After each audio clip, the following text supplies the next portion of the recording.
What is up, fantasy endgame community? My name is Pierre, here to help you with waiver wire pickups. Heading into week 2, I'm going to go over some of the key injuries that just went down in the first game of the season and talk about some of the top pickups that you should be considering before waivers run ahead of week 2. Big news was Najee Harris, one of our favorites, of course, at the end game.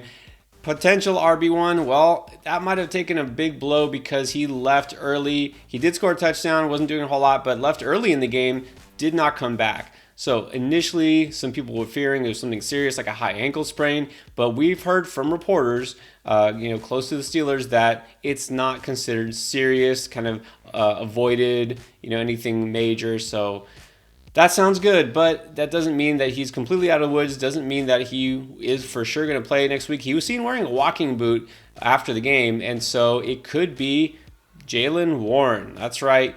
Jaylen Warren, undrafted free agent, a guy who made some noise in camp, impressed the coaches, jumped Benny Snell for that number 2 spot. So if you are a Najee Harris owner, you might want to consider picking up Jaylen Warren because it looks like he's the handcuff, and we don't know if Najee will miss time, but one game is possible.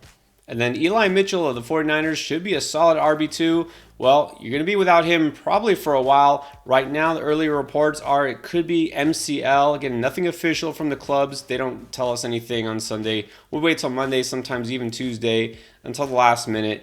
But right now, it was a knee injury. He did not come back, and a lot of people fearing that he will miss multiple weeks. Okay, so it looks like Jeff Wilson is the guy because we just basically didn't see anybody else play.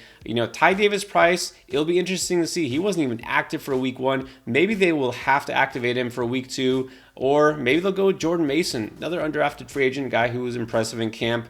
So keep an eye on both those guys. I wouldn't say either are must-adds, but if Mitchell is out multiple weeks in deeper leagues, you might want to consider it. Then there were several receivers who got banged up.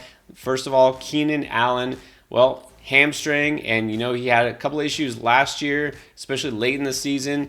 Looks like he's already on the shelf. Right now, it's probable that he will miss the next game because, they have a short turnaround. It's a Thursday game where the Chargers are playing against the Chiefs, and so he himself said that there's a small probability that he's ready for Thursday. Be prepared to be without Keenan Allen this coming week, which means, Josh Palmer should be the next guy up because, he's somebody who they drafted relatively high. He's a talented guy, but it was DeAndre Carter who actually was more productive in this particular game. So I'm still keeping my hopes up for Palmer. But look, if you have Keenan Allen, you're going to have to pivot in week 2. And then T. Higgins missed the latter part of what became a shootout, sort of. Joe Burrow had to throw the ball a lot because he kept turning it over. And T. Higgins did leave early with a concussion, or at least suspected concussion. Going to be in the protocol. Well, that means it's going to be kind of up in the air as to whether he's ready for week 2. With these things, sometimes they were able to clear it, and then he's good to go. And sometimes you have to miss a week. So Higgins, it's going to be kind of 50-50 right now, but they might be without him in week 2. Mike Thomas is a guy who suddenly saw an uptick in targets, so he's somebody that you might be interested in your deeper leagues. Chris Godwin, we knew it was risky, him playing week 1. He looked really good early on, looked fast, looked like didn't miss a beat, and then he got hurt and left the game. So this is why drafting Chris Godwin early is bad process. Drafting a guy later like Russell Gage or even Julio Jones is better process. So it's not the knee itself. It looked like it was a calf injury for Godwin, but right now it's sounding like he might miss time, maybe even 2 to 3 weeks. All right. Again, this is not official from the team, but good chance that Godwin does miss time. And of course, we know he's not 100%. That's pretty obvious. So what do you do? Gage's guy is probably drafted in most leagues. Julio, I hate to say, but he looks pretty good. I don't think we're going to see Julio of old, but he didn't look like old Julio either. So if he's floating out there waivers, might be somebody you're interested in picking up, especially if you do have Godwin. Wan'Dale Robinson, promising rookie for the Giants, left early with a knee injury, did not return. No word on the severity yet, but look, he's out of action already. That whole offense was a big question mark heading into this week. Looks like Saquon Barkley's fine. The passing game, not what you would expect. Sterling Shepard, who's coming off an Achilles tear, he looked great. So look, Sterling Shepard's out there. I suggest you go and add him in your leagues that at least 12 teams or deeper because he could be the top target going forward. All right, now let's talk about the top waiver wire ads for this coming week in week 2. Let's start with Jahan Dotson of the Washington Commanders. Look, for a rookie, he had a standout performance, not huge in terms of yardage, right? But he scored twice, including the game winner, and it was the way he did it. If you saw that last touchdown grab, I mean, he showed what we've been hearing about him all preseason is those hands. He made an adjustment, reached out for the ball with a defender in his face. This guy looks like a natural. He's definitely going to make some plays.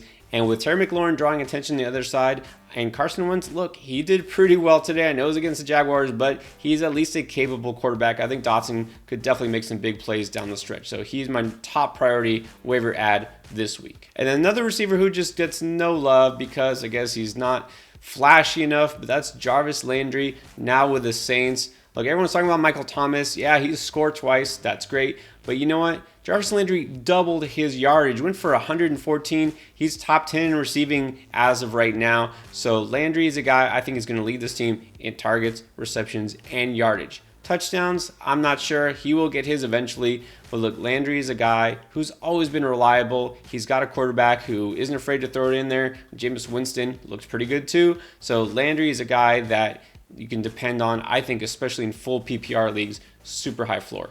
Then I mentioned Jeff Wilson of the 49ers. It looks like he's the lead back right now. Mitchell could be out multiple weeks.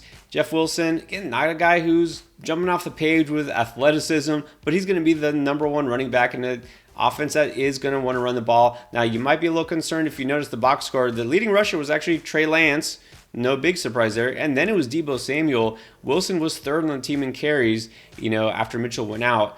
I think we're going to see something similar, but they're going to have to force Lance to throw the ball more. But either way, Wilson is a guy who, no, I don't expect 20 plus carries a game. I don't expect him to be a guy that you can really count on for fantasy week in, week out, even when Mitchell's out.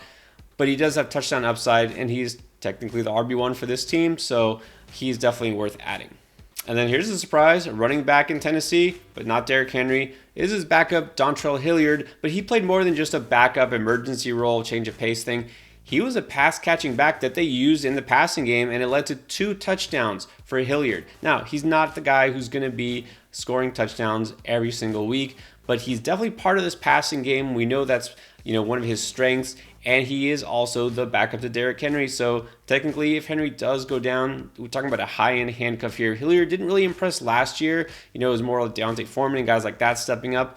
It's all Hilliard now, okay? The only guy behind him is rookie Hassan Haskins, who is talented, but it's going to take him a while to really be trusted by that coaching staff. So Hilliard right now has number one stash appeal because of that handcuff I just told you about, but also in PPR leagues, he's going to get you a few points. He will score once in a while. So Dontrell Hilliard, not a bad guy to have on your roster if you can afford him. And then last but not least, another commander. Let's talk about Curtis Samuel. You might have forgot about him. Last year was a wash because of injuries. Missed so many weeks, then came back and did nothing and got hurt again. Well, it's a new season for him. He's good. He's sharp. And you know what?